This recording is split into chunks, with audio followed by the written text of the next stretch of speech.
La antigua Roma ha sido, especialmente desde que Hollywood la incluyó entre sus argumentos preferidos, objeto de muchas historias que no siempre son ciertas o no del todo. Todos tenemos en mente a Julio César diciendo a Bruto aquello de, tú también, hijo mío, mientras caía víctima de un apuñalamiento, o al malvado Nerón incendiando Roma por un poema.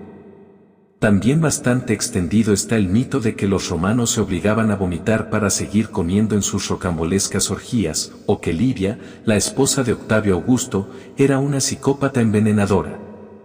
¿Pero qué hay de verdad en todo ello? A veces, poco, otras, nada. En el video de hoy, y siguiendo el magnífico estudio del historiador Néstor F. Márquez, te traemos 7 mentiras sobre la antigua Roma y la explicación de por qué no son verdad. Como siempre, parte de la culpa de que estas historias se hayan consolidado en la imaginería popular la tienen las novelas y el cine. Nada malo hay en la ficción, por supuesto, siempre y cuando el lector sea consciente de que se trata de eso, ficción. En el caso de la supuesta envenenadora Livia Drusila, su fama de madrastra malvada le vino con la magnífica novela de Robert Graves, Yo, Claudio, y sobre todo con la no menos magnífica serie de la BBC, en ella basada. Nerón, por su parte, adquirió fama de incendiario con la espléndida novela Quo Vadis, de Henryk Sienkiewicz, y con la película a todo color que se realizó en 1951. No obstante, no siempre han sido las películas y las novelas las causantes de la consolidación de los mitos sobre Roma. De hecho, estas ficciones extraen la información de fuentes mucho más antiguas que, además, durante muchos siglos se consideraron verídicas. Hablamos de escritores romanos como Dion Casio o Suetonio, que dejaron constancia en sus escritos de una serie de mitos que han quedado, ya para siempre, como hechos fehacientes e incuestionables. Veamos a continuación 7 de estos mitos. 1. Frase, ¿tú también, hijo mío? William Shakespeare, 1564 a 1616, el insigne bardo inglés, tiene mucha responsabilidad en el hecho de que este mito se haya perpetuado. En su obra Julio César recoge la muerte del dictador, donde pone en sus labios la famosa frase, justo antes de caer acribillado a puñaladas, a los pies de la estatua de su eterno enemigo Pompeyo, por cierto. El hecho de que César llamara hijo mío a Marco Junio Bruto, uno de los conspiradores, hizo pensar que, efectivamente, Bruto era hijo de César. Sin embargo, y tal y como recoge el historiador Néstor F. Márquez en la obra ya citada, la fuente más cercana a los hechos, la de Suetonio, nos dice que el dictador dijo solamente, ¿también tú, hijo? Se trata, en realidad, de una frase muy parecida, pero que recogida en griego en el original, utiliza un vocablo que los hombres maduros utilizaban para referirse a los más jóvenes, en una especie de vocativo afectuoso desde la experiencia que otorga la senectud. En todo caso, Marco Junio Bruto no era hijo de César, a pesar de que en muchas obras de ficción, incluido el archiconocido cómic de Asterix, insistan en lo contrario. 2. Orgías, vómitos y bacanales. Si por algo son conocidos los romanos es por sus colosales banquetes, donde abundaba la comida, el vino y, por supuesto, el sexo. De extender su fama de libidinosos se encargaron sobre todo los cristianos, muy interesados en poner un punto y aparte entre esos romanos paganos y la nueva Roma cristiana.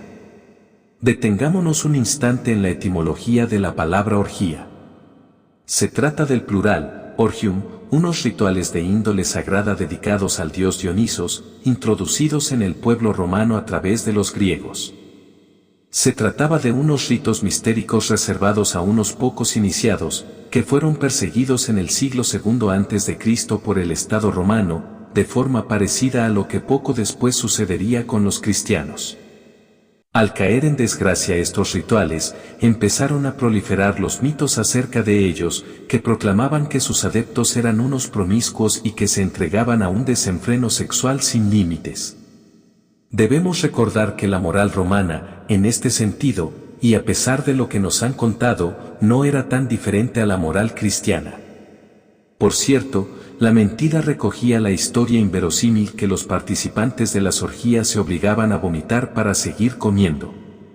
Séneca, en uno de sus escritos, comentaba que comen para vomitar y vomitan para seguir comiendo, lo que, sin duda, iba dirigido a ciertas personas en concreto. Siempre ha habido personas excesivas, e incluso puede ser simplemente una exageración del propio escritor para enfatizar estas costumbres exageradas.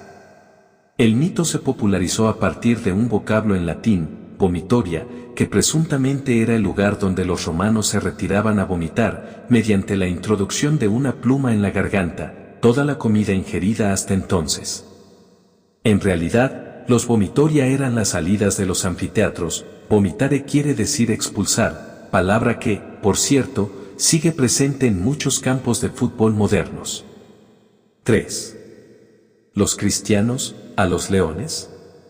Otra historia clásica referente al mundo romano es la persecución de los cristianos. A pesar de que dicha persecución sí que se dio en momentos concretos, especialmente bajo el mandato de Diocleciano, fueron muchas las épocas en que la convivencia entre cristianos y paganos fue bastante pacífica, y las autoridades no intervenían en contra de su culto. De hecho, parece ser que el emperador Adriano estuvo a punto de financiar templos públicos en los que adorar a Cristo como un Dios más, aunque no se tiene constancia de que esto se llevara a cabo. Si se sabe que no emitió ningún documento, o, al menos, no ha llegado hasta nosotros, de persecución, como tampoco lo hizo Domiciano, uno de los emperadores más denostados por la historiografía cristiana. En suma, sí es cierto que los cristianos fueron perseguidos en época romana, pero no lo es menos que los autores cristianos posteriores exageraron dicha persecución. Por otro lado, los mártires cristianos no fueron ejecutados en el circo, como mucha gente cree, sino en el anfiteatro. El circo romano estaba reservado para las carreras de cuadrigas. 4. No voy a ser menos que César. Muy extendida está también la historia de que Augusto añadió un día más al mes de agosto, dedicado a él mismo, para no ser menos que Julio César, cuyo mes, julio, tenía 31 días. Esta sería la supuesta explicación de por qué estos 2 meses, que van seguidos en el calendario, tengan la misma duración. De nuevo, otro mito, que, según recoge Néstor Márquez, fue plasmado por Juan de Sarcobosco, un monje del siglo XIII. Fue en realidad el mismo César el que modificó la duración del mes de agosto, llamado Sestilis antes de Augusto, mucho antes de que Octavio fuera siquiera alguien importante. 5. Livia, la envenenadora. Hablando de Octavio Augusto, no podemos realizar una lista de mitos romanos sin mencionar la fama que se le adjudicó a su esposa, Livia Drusila.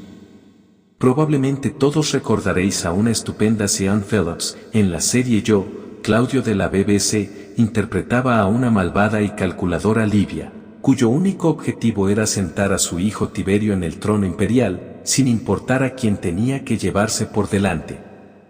En la serie, y en la novela original, dicho sea de paso, se refleja cómo consiguió envenenar a su esposo Augusto mojando de veneno los higos que él solía coger personalmente del árbol.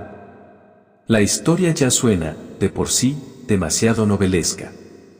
No existe ninguna prueba fehaciente de que Livia estuviera detrás de las muertes que se le adjudican en la novela y en la serie. Lo que sí sabemos es que fue una mujer sumamente inteligente y muy dotada para la política, algo que la misógina sociedad romana no podía concebir. 6. Incendiar Roma por un poema. Otra de las imágenes que tenemos en mente acerca de la antigua Roma es la de Nerón subido en lo alto del Palatino, contemplando, lira en mano, el incendio de Roma del que él era autor. La historia ha trascendido, pero ¿es real? De nuevo, no existen pruebas acerca de ello. Sabemos que el emperador no se encontraba en la ciudad cuando se produjo el incendio. También sabemos que, una vez advertido y regresado a Roma, despegó una ayuda general para socorrer a los damnificados. Sin embargo, el hecho de que aprovechara los solares que quedaron tras la destrucción para construir numerosos edificios, entre ellos, la Domus Aurea, un impresionante complejo palaciego, pudo avivar los rumores de su autoría. Eximir a Nerón de este crimen no significa eximirlo de los que sí cometió. Pero no podemos adjudicarle tan a la ligera algo de lo que no tenemos pruebas, algo en lo que ni siquiera las fuentes contemporáneas se ponen de acuerdo. 7. Sexo entre hombres, generalizado. Terminamos este breve recorrido por los mitos sobre la antigua Roma hablando sobre el sexo entre hombres. A menudo, y por contraposición a la estricta moral judeocristiana al respecto, tenemos en mente que los romanos eran sumamente permisivos en cuanto a la homosexualidad. Sin embargo, esto no es exactamente así. Si bien es cierto que las costumbres privadas de los ciudadanos no incumbían al Estado, no estaba para nada bien visto una relación homosexual en la que el hombre dominante fuera penetrado. ¿A qué nos referimos con dominante? Según lo que creían los romanos, al que poseía un estatus superior. Por ejemplo, podía aceptarse que un esclavo fuera penetrado por su señor, pero de ninguna manera se dejaba sin reprobación que fuera el señor el sujeto pasivo en una relación semejante. Por otro lado, la moral romana era bastante estricta y, en muchos casos, puede compararse con la cristiana. Las desviaciones sexuales eran consideradas execrables, por ello, cuando se quería denostar a un personaje público, las fuentes le atribuían todos los desenfrenos imaginables. Como siempre, las fuentes históricas hay que tomarlas con sumo cuidado. Gracias por elegir nuestro canal. Esto es Humana Revolución. Suscríbete y activa la campanita para ver más contenido interesante. Hasta pronto.